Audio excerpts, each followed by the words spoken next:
Hi guys, today we are going to formally introduce limits and talk about this thing called a gradient function. So let's start with limits. As we kind of looked at before, I wrote it down a few times. We use this lim to shorten the word limit. And typically we're going to have, some variable that approaches some other number. And then we have some function here. And typically, this variable is going to match that variable. So another example might be, you might see, the limit as h approaches 0, and then here you might have some function with a bunch of h's in it, right?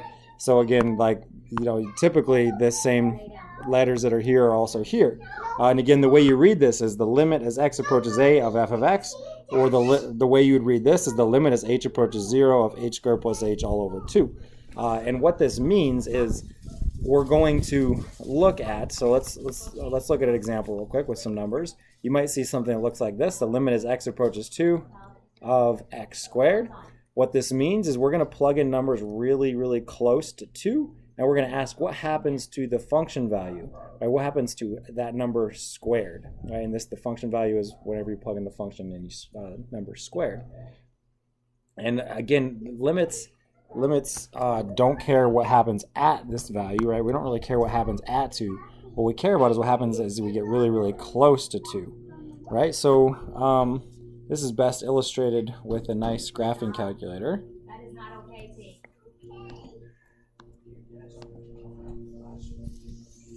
Hold on just a second. Having issues here. So okay, one way to do this would be to create a table of values.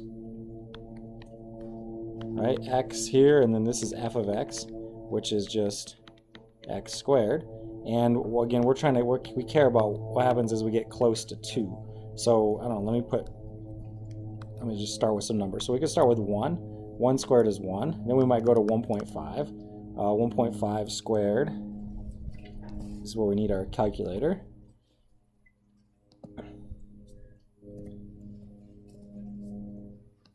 1.5 squared is 2.25.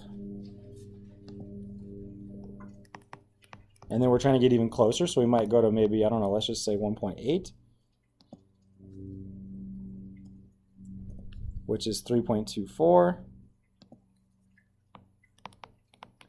And then we know we get even closer to 2, which is 1.9. 1.9 squared is 3.61. And again, we want to get as close as we possibly can, so we might say 1.99. And that's 3.96. And what we're asking is, basically, as x gets really, really close to 2, what is this number approaching, right? Like, what is this getting really, really close to, right? And so you might have to go even further, and you could even come in from the other side, right? If 2 is here, you could try like 2.01, which is also close to 2, right? But we're just trying to look at like what is this number getting close to? And so you could go here and you could just start plugging in numbers that are closer and closer and closer to 2, and maybe start realizing, hey, this number is getting really, really close to 4, right? And so you could say, okay, well, that means that the limit as x approaches 2 of x squared is equal to 4. Right? And that's how you would do that one. Let's do it in the context of what we've been doing before. So let's say I have some function 3x squared plus 4, right? And I want to know what is the slope of the tangent line at x equals, I don't know, let's say, okay, I just got to pick one. Let's say 3. What is the slope of the tangent line at x equals 3? Right? So here's the idea. We have some function 3x plus 4. Let's just say that looks like this, right? At x equals 1, 2, 3, we want to know what's the slope of the tangent line, right? And the way we do this is we first find the slope of the secant line, right? The slope of the secant line is, if this is 3, then we're going to go some distance out here, right? And let's call this distance h, right? And so we're going to go some distance out here, and that's going to be 3 plus h, right? Because we're just saying some distance.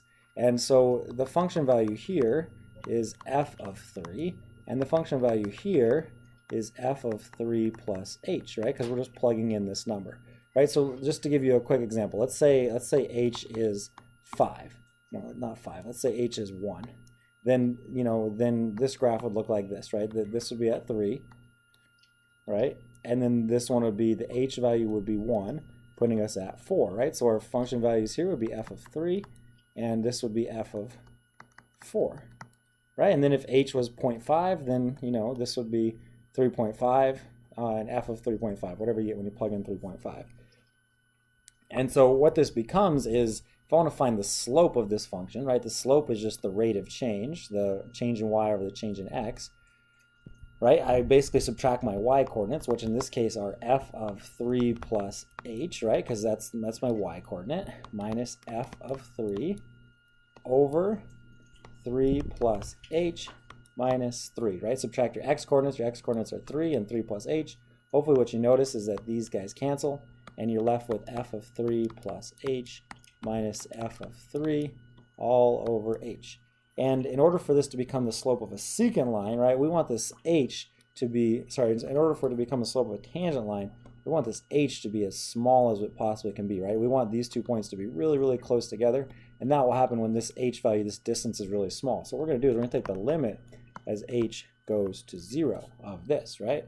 And so now you have f of 3 plus h. What that means is I go to my original function and I replace x with 3 plus h, right? So this is going to end up looking like 3. Everywhere I see x, I'm going to replace it with 3 plus h, right? And then we're going to subtract f of x, which f of x is just this guy. I'm going to go and put these both in parentheses. Right, so this guy is f of 3 plus h, this is f of x, and it's all over h. All right, so just we're doing some algebraic manipulation here. And so now I'm trying to find the limit of this guy as h goes to 0, right? And again, we want h going to 0 because we want this distance to be as small as possible. Notice if you just plug in 0, right, you're going to get undefined because you have a 0 on the bottom. So I'm going to take this, and we're going to plug it in here, right? So we're going to do a fraction. We're going to do 3 plus h squared plus 4 minus x squared plus 4, and then down here we have h. And I'm going to go ahead and call this f of h maybe. Oops. No, I'll just leave it like that. Let me see. Let's go back here. Yeah, so we have h's and we have x's. We don't know what happens as h gets really, really small. That means we're going to plug in really, really small numbers for h. Let's see if I can make Desmos do this.